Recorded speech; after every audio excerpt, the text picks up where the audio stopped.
In the case of Lucy Letby, the notion that statistics were incredibly important in the prosecution case is often subject to detraction.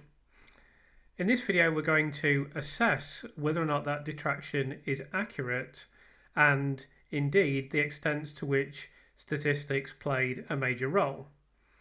Initially, on the screen now, you can see the unheard chart, the version of the chart that appeared in court, in which unheard indicates that Lucy wasn't on duty for at least 10 of the collapses that occurred in the court case. We know, of course, that a central assertion of the prosecution was that Lucy was always on duty when all of these collapses occurred. We're not going to assess the validity of that in full in this video because that would take too long. We're simply going to examine the assertion that statistics and this statistical assertion was not an important facet of the prosecution case. We obviously know now that it is a fundamentally flawed assertion, but how important was it in court and how important was it in the conviction of Lucy Letby?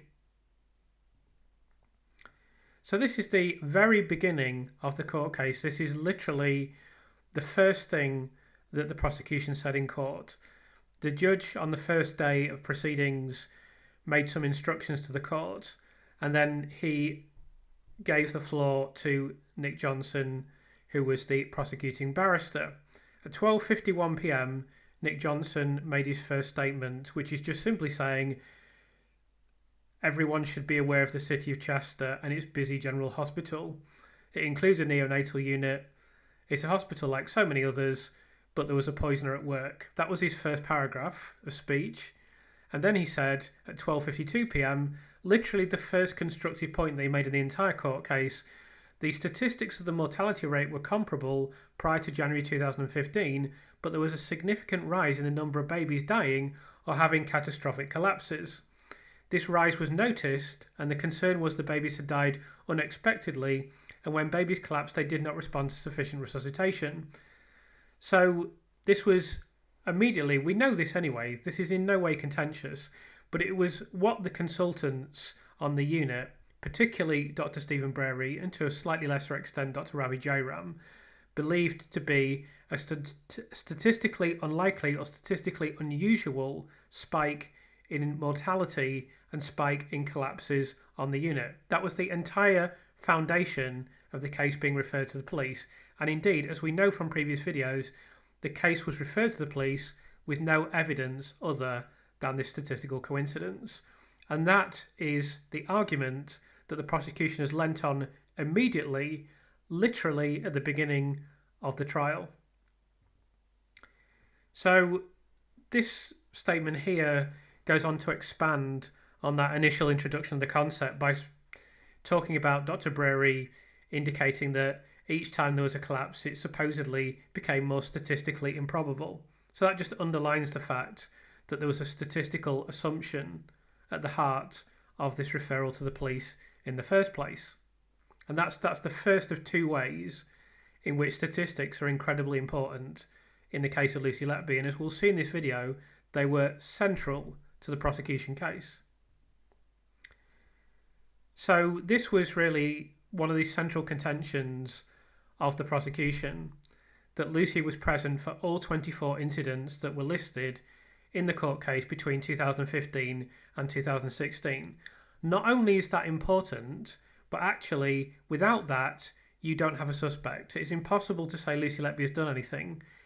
Even if you ignore the massive flaws in the scientific evidence, the prosecution case is completely reliant on this assertion, and that will become very clear as we continue with this video.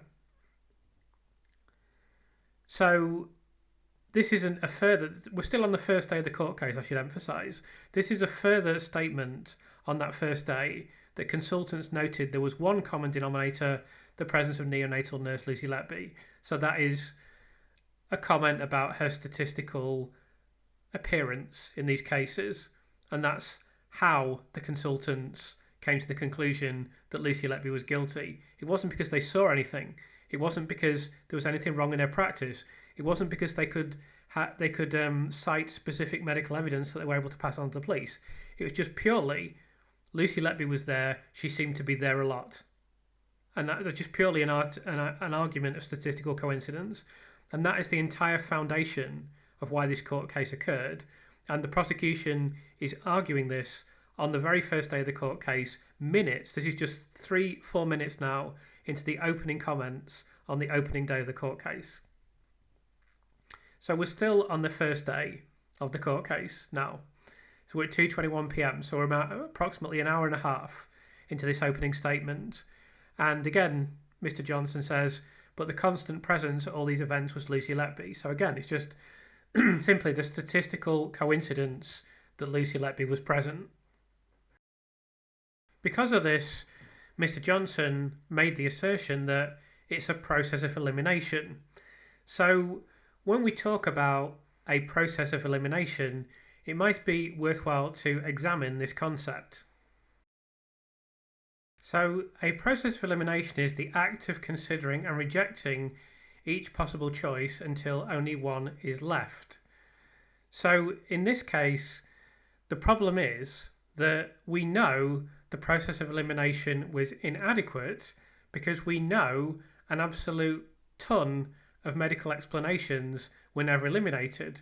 In previous videos, I've outlined how even diagnosing this air embolism theory via a diagnosis of exclusion is completely flawed, but the diagnosis of exclusion wasn't done properly. The differential diagnosis that Dr. Evans claimed to have done elsewhere wasn't done correctly. So therefore,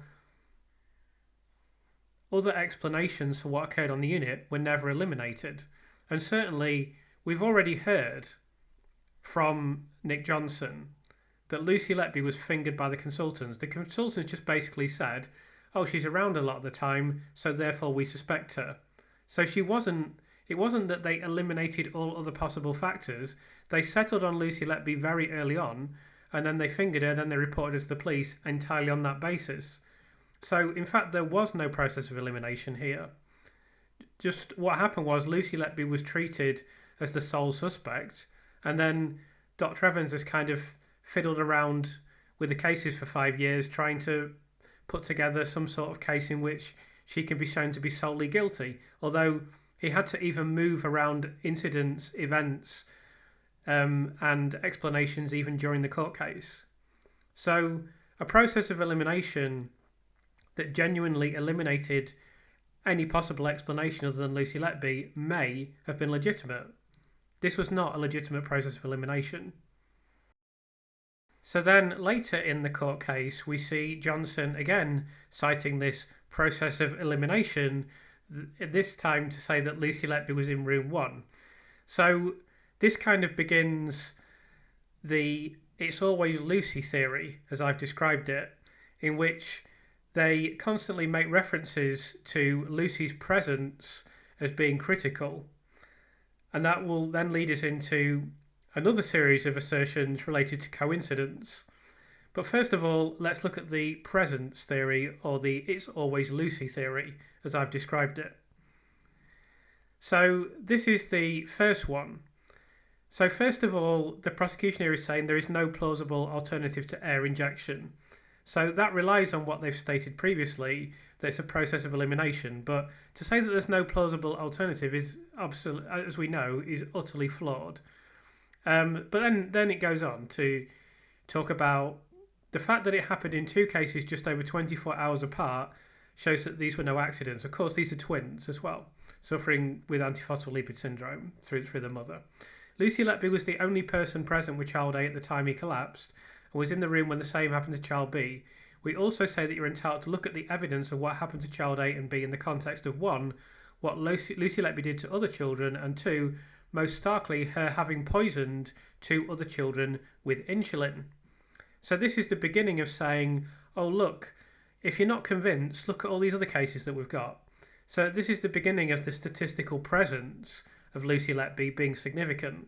And we're going to see that reflected as we continue with this video. So the next thing the court is told is that none of the medical staff on duty had been present for the collapses of A, B and C other than Lucy Letby. So this is again Lucy Letby was present, therefore it must be Lucy Letby. So that central to that is this statistical assertion, look, Lucy was always on duty. There's no smoke without fire. Lucy was there all the time. It can't possibly be anything else other than Lucy. But we'll see this expand as this continues. So then it's a comment here related to the interlink cases. So in this case, they've now expanded it for a case where Lucy isn't present. So in this particular instance, the fact it was done through the TPN bag, not factually proven, tells you it wasn't a mistake. Whoever was doing it was to avoid detection. Only a few people had the opportunity. We suggest there is only one credible candidate for the poisoning, the one who was present for the unexpected collapses and deaths at the neonatal unit. So they're now transferring the previous assertion, oh, Lucy was on duty on previous cases, so now, even though she wasn't around for this one, we'll just statistically will state that, oh, well, statistically she was there for the other cases. That's too much of a coincidence. We'll move on to Mr. Johnson going on about coincidences in a bit. That's too much of a coincidence. So therefore, it has to be Lucy who was present for this one, even though she wasn't actually there.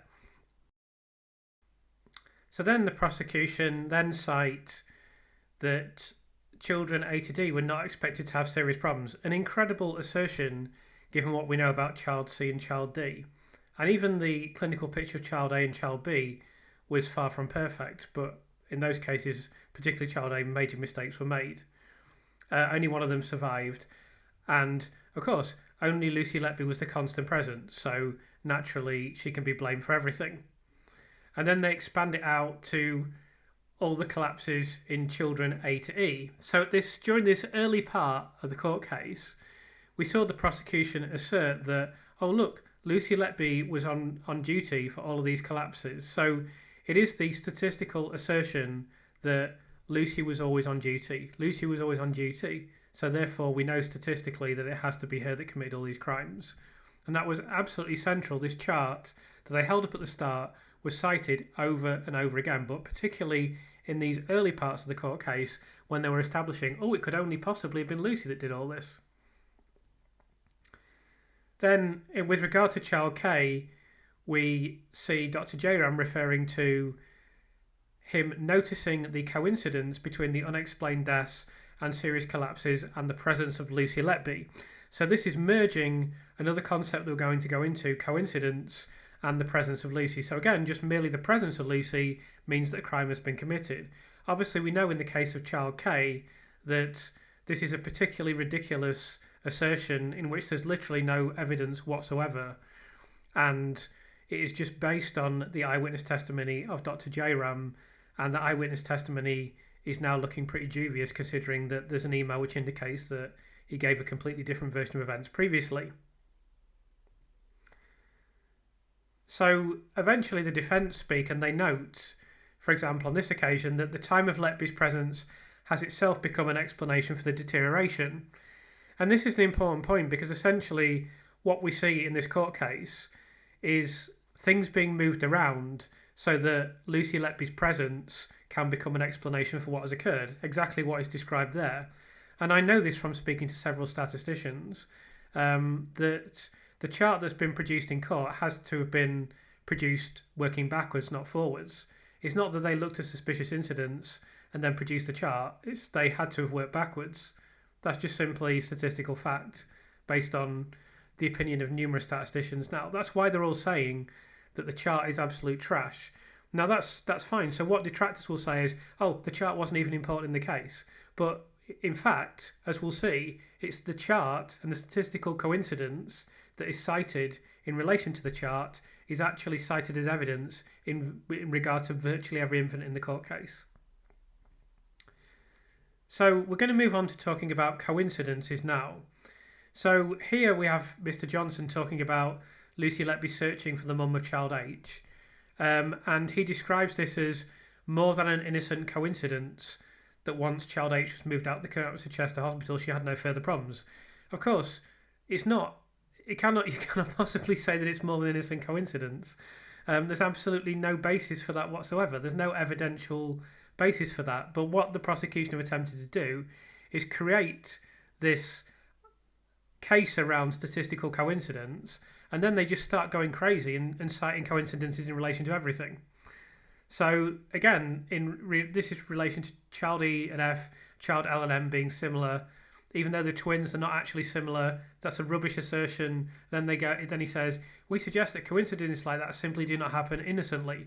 Someone was responsible, and the only credible candidate is Lucy Letby.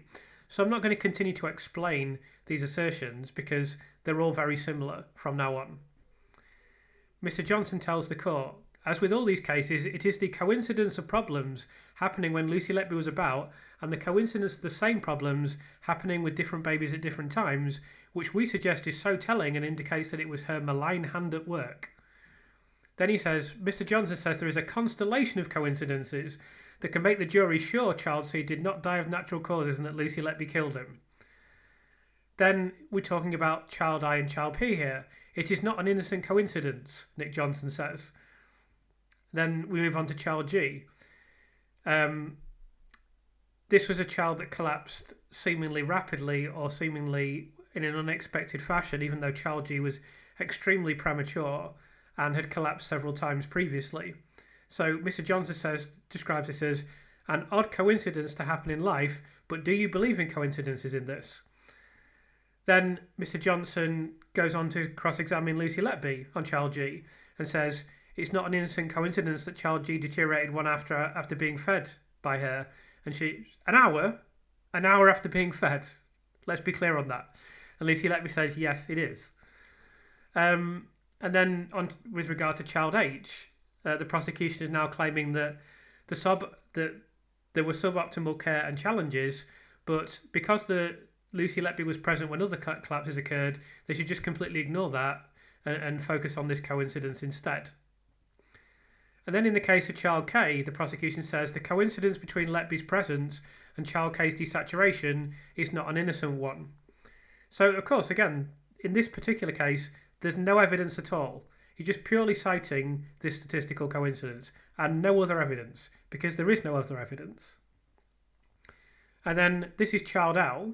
So the insulin cases were a big problem for the prosecution because there's no evidence that the bags were spiked. And there's no evidence that Lucy did it, carried out this hypothetical act for which they have no evidence. So then Nick Johnson says, somebody must have spiked the bag. So it can't be someone else. That's not a reasonable possibility. So all the other cases are really important. They can't be viewed as mere coincidences. Then we'll look at child M. And child L is mentioned here as well. And Mr. Johnson says again that it can be discounted that this is all an unlucky coincidence and that Lucy is somewhat present, so therefore she must have behaved malignantly towards these infants. Then we move on to child N, and again Mr. Johnson asks whether it's just an innocent coincidence that Lucy is present at some point. Then we move on again, and this time Nick Johnson is talking about the power of circumstantial evidence. And that Lucy is wrong to write this off as an innocent coincidence. So legal people love this notion that circumstantial evidence is powerful, but we can see very clearly in this video and in these series of statements how weak the circumstantial evidence is. But I'm going to sum that up in a minute, so I won't go over that at this point in time. Then we move on to child O and child P. And again, Mr. Johnson says, oh, Lucy was around, that can't just be coincidence or bad luck. There has to be a cause, and it has to be Lucy Letby, obviously. Then they go on to talking about child P again, and here Nick Johnson says once again that the number of coincidences here is all too much, talking about Lucy's presence yet again. So, not unreasonably, eventually the defence says that the prosecution case is driven by the assumption of someone doing deliberate harm combined by the coincidence of Lucy Letby's presence. And this doesn't stop them still going on in the case of child Q to talking about how during the police interview, Lucy herself had said that it was a coincidence that child Q became unwell when she was on duty, which of course it can be. But when you're talking about this case in which there's so many different collapses that have been ruled out the court case, naturally, to cite this collapse as being significant, or any collapse as being significant, is very poorly founded. But the basic point here is that we're just seeing this idea of, oh, Lucy was always on duty, or look, we've established that Lucy was present when these initial collapses happen. Now we'll just go crazy and say whenever she's around that although we don't have medical evidence, although we don't have any indication that she's done anything wrong, although no one's seen anything, we'll just say, hey, it's too much of a coincidence that Lucy was working as a nurse at the hospital. It has to be Lucy's fault because of our shift chart. And what people have said is that, oh, that shift chart's not even important in the prosecution case. Statistics aren't even part of the prosecution. But we're now finally going to summarise the extent to which the shift chart is important and which the prosecution case used statistics fundamentally in its central arguments. So we return to the shift chart that was cited right at the beginning of the prosecution case and right at the beginning of the closing statement of Nick Johnson, the prosecutor. I haven't gone over that in this video, but I've discussed it in previous videos. So the prosecution assertion was that the constant presence of Lucy Letby means that it was inevitable that she was involved in all of the malignant behaviour that was cited during the court case. We know now that at least 10 of these collapses are errant. So what people will say in response to that is, oh well, this shift chart wasn't even important in the prosecution case, so it doesn't even matter. So we'll just look at now the instances and the infants in relation to which the statistical presence of Lucy Letby was cited as being significant or cited as being a factor pointing to guilt. So this occurred in relation to child A and child B, child C, child D, child E, child G, child H, child K, child L and child M, child N, child O and child P again, and finally child Q. So there's only really a handful of infants, and bear in mind Lucy Letby was found not guilty in relation to some of those infants, for which this isn't explicitly clearly available, that there's very undeniable evidence that they use this statistical coincidence theory, the it's always Lucy theory, as I've described it. It was used throughout the court case. It was particularly important in the early cases I mentioned, where they tried to establish a statistical coincidence, and then once they'd established that, they just passed it over like a photocopy. They photocopied it into all the other cases as well. And no one can possibly claim that this statistical case wasn't an important part of the prosecution. It was absolutely central to what the prosecution did, and they used it to undeniably used it to sway the jury. Now, there could have been actual credible statistics in court if Cheshire Police had contacted Professor Jane Hutton as they intended to do, and it's to the credit of Cheshire Police that were going to do that. However, the Crown Prosecution Service advised them that they shouldn't involve Jane Hutton. Now, I happen to know the reason for that because Richard Gill told me. It's in one of the videos that I recorded with him. It's because the Crown Prosecution Service thought that juries couldn't understand statistics because they're too complicated. So what occurred instead was that the prosecution used statistics anyway, but they were just really bad statistics put together by people with no qualifications and in some cases very little intelligence. So it's no wonder that you have here Peter Green, a professor of statistics, stating that it's an extraordinary revelation regarding Jane Hutton. Statisticians have criticised the staff chart used in the trial of Letby as a classic misuse of statistics. Now we know that the prosecution decided not to proceed with a proper analysis by Professor Hutton, a distinguished statistician who has decades of extremely relevant experience.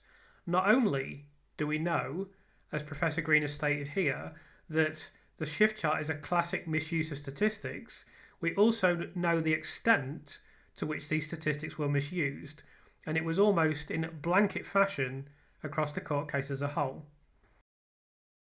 So ultimately, we end up with an incredible situation in the court case of Lucy Letby, in which it is concluded that Lucy Letby is guilty because she is present, and also that Lucy Letby is present because she is guilty. And these two circuitous arguments just feed into one another, creating the evidence out of thin air for the prosecution. And as I've established in this video, we know that this was not a minor aspect of the case. This was not something that just passed by and was never referenced again. It was not something that was of trivial importance. It was not something that wasn't a constitutional contribution to the court case. It was a central pillar of the prosecution argument all the way through the court case in relation to virtually every infant. And not only is that the case, we know for a fact that it is an argument that has absolutely no merit, and indeed has led to a conviction that is chronically unsafe.